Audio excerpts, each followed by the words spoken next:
As someone who grew up in a small town, I always assumed places with a few thousand folks tops would be Mayberry RFD incarnate. You know, where the worst crimes or pranks gone awry, or neighborly disputes settled over pie and coffee. But as I discovered researching America's most dangerous small towns, some of these tiny burgs make the Wild West look as safe as a kindergarten classroom. We're talking violence and mayhem run amok in tiny dots on the map you likely never heard of, yet make the inner cities seem tranquil by comparison. So cover your eyes if blood makes you squeamish, because we're taking a tour of the country's most disturbingly violent small towns that make Stephen King novels seem tame. You've been warned. Well, folks, it's time to talk about the dark underbelly of small-town USA. Now, I know it's easy to think of quaint main streets and neighborly charm when you imagine small towns. But let me tell you, some of these burgs have a seriously sinister side. I'm talking about the kind of places where you need to lock your door during the day, where the sound of gunshots blends into the background noise. You know, Norman Rockwell meets Norman Bates. These aren't just dangerous neighborhoods tucked away in big cities. We're talking standalone small towns with populations ranging from 1,000 to 20,000. I analyzed the latest FBI crime stats to pinpoint the very worst when it comes to violence. We're talking murder, assault, you name it. So let's take a little tour of the dark side, shall we? Now, I don't want to scare you, but consider this a public service announcement for those of you looking to retire in a quaint little village. You may want to scratch these spots off your list. First, I gotta start with good old Lumberton, North Carolina. This town is like an all-star team when it comes to suckage.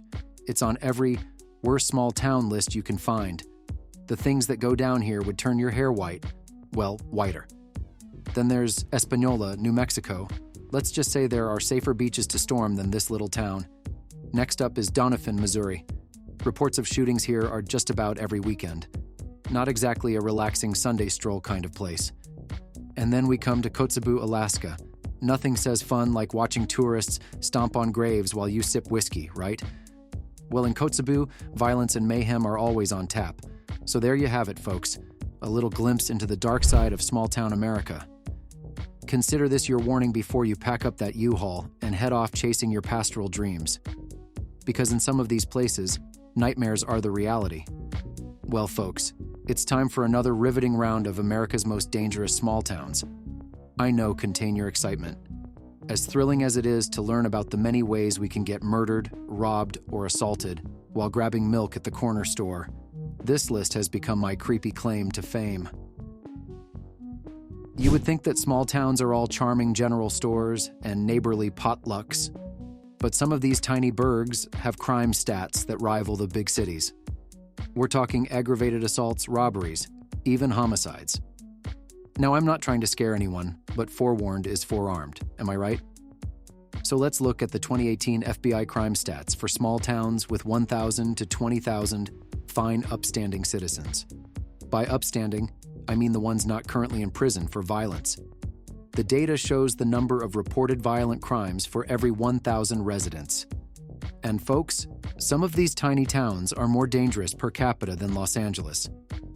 Topping the list is good old Anniston, Alabama, a regular overachiever in the violent crime department. With its rundown buildings and depressing vibe, Anniston just can't seem to shake its reputation as an all-around terrible place to live or visit. But hey, at least they're number one at something. Of course, most residents of these towns are perfectly nice people. But as the stats show, some small towns still struggle with violence more than others. So be vigilant, be safe, and consider vacationing somewhere a little less stabby. Lake Tahoe is lovely this time of year. Who knew that Mayberry was just a TV fantasy? Small-town police forces are cesspools of corruption and incompetence. I bet Sheriff Andy Taylor couldn't locate his rear end with both hands. Let's take a gander at some highlights from America's real-life Barney Fifes. In Columbus, New Mexico, the mayor, police chief, and a trustee got busted for running guns to Mexican drug cartels. Nothing suspicious about that. Maybe we should deputize El Chapo while we're at it. Up in Alaska, the cops in Dillingham, Alaska seem more interested in bear wrestling than stopping crime. Nearly 20 people per 1,000 get assaulted every year. They'd be safer swimming with great white sharks. My award for most corrupt small-town cops goes to Little Estill, South Carolina. Their police blotter reads like a Quentin Tarantino movie script. Every weekend it's shootouts, stabbings, and bodies on the floor. I'd rather take a vacation in Mosul. So think twice before moving to one of these small-town utopias. The Andy Griffiths of the world are unicorns. In reality, Barney Fife is on the take, and Otis is the town drunk and the sheriff. They couldn't catch a cold, let alone a criminal. Yippee-ki-yay, good golly, Miss Molly. What in tarnation is going on in these podunk towns? As an expert on all things violence and danger, I gotta say economic despair is a huge factor. These poor folks are just trying to keep food on the table and the lights on, but opportunities are scarce as hen's teeth. Joblessness leads to hopelessness, which leads to recklessness. When you've got nothing to lose, you're more likely to turn to crime or substance abuse. It's a vicious cycle, I tell you. Lack of education and skills training lock people into dead-end jobs or welfare. They never get a leg up to reach their potential. Health problems from environmental pollution or poor nutrition drag communities down. People feel lousy and act lousy. It's a dang shame, really.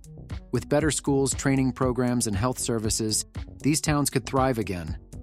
But that takes leadership, resources, and a shared vision for the future. All things in short supply. I wish I had better news, folks, but this economist says prospects remain dimmer than a burned-out light bulb. All we can do is pray for a miracle to shine some light into the darkness of poverty and despair. Well, there you have it. The meanest, nastiest, most dangerous small towns in all the land. After watching this, you may want to pack up and move to a more peaceful pasture. Just don't forget your bulletproof vest. I'd say more, but I'm afraid of retaliation from the good folks in these parts. Let's just hope they don't have internet access to watch this.